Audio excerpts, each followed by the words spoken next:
I wanted to explain today about having radiation treatment. I agreed to do this preventative radiation treatment because it would give me a 5% chance of my uterine cancer coming back to me.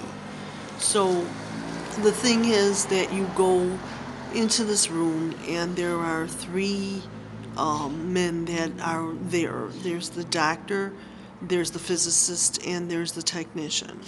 And the doctor's the one that inserts a wand into you that has like KY jelly, and you have a pair of this modesty underwear that has like Velcro on it. And you can wash this underwear, and you have to sit like perfectly straight, like lie down, and it is uncomfortable and weird because you're with three men that you just met, and a doctor you don't, he's not really your regular doctor.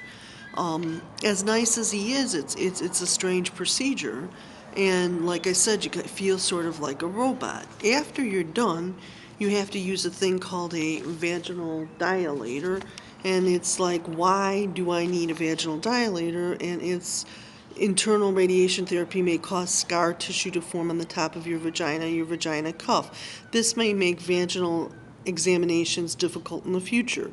You can prevent scar tissue from forming by using a vaginal dilator, a smooth plastic rod, or by having regular vaginal intercourse.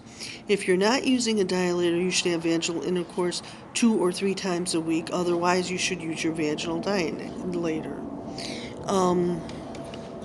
And it says that it is important to use it routinely until otherwise, instructed by your doctor. How to use a vaginal dilator? Wash the dilator with soap and water before each use. Check the dilator to make sure it's smooth. Do not find any rough spots. Coat the dilator with water-soluble lubricants such as KY jelly, Astroglide, or Replesh. Do not use oil-based lubricants such as Vaseline and baby oil. Those can be irritating to the tissues of the vagina. Lie on your back and knees bent, legs apart. Insert the rounded end of the dilator into the vagina as far as it will go without causing pain or discomfort. Close your knees and slowly straighten your legs. Keep your dilator in the vagina for about 10 to 15 minutes. Bend your knees, open your legs, and gently remove the dilator. Gently cleanse the skin around the vagina opening. Wash the dilator after each use.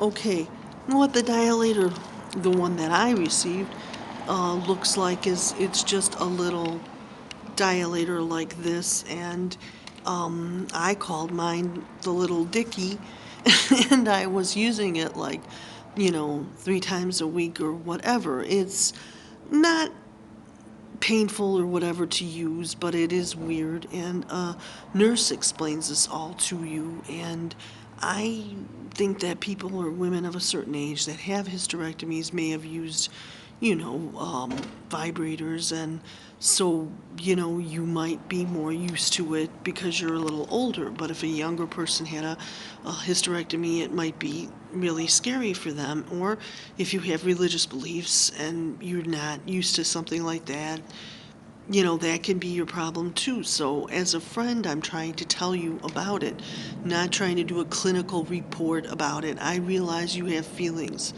Women have feelings. This is an odd procedure, and I want to reach out to you as a friend to tell you what I went through, because I think you need to know. You can't, you don't, and that's why I'm telling you this, and trying to be open and honest with you, to know what you're going to really go through. I did this because, like I said, 5% chance of getting cancer seemed like a good percentage. Was it scary? Was it weird? Yes, it was. I would suggest using like soap, mild soap, when you go through this, because I had some burning problems. Like the first session, there was burning. Once you get through the first section, the second session was better, third section, but they seemed longer and longer. All 3 of those men leave the room when they do the actual radiation, and it isn't painful, but it's weird because you're waiting for it to be like over, and it's stressful. The second session, I had a friend meet me, and I gave him a hug because I needed to feel human again, because I felt like a robot, and I want you to know that, to be supported by friends, family, and you're not knocked out during this procedure like any other procedure you would have. So you see everything, and it can be stressful. And I just wanted you to know what it really is like from a person who has gone through it. And thank you for listening.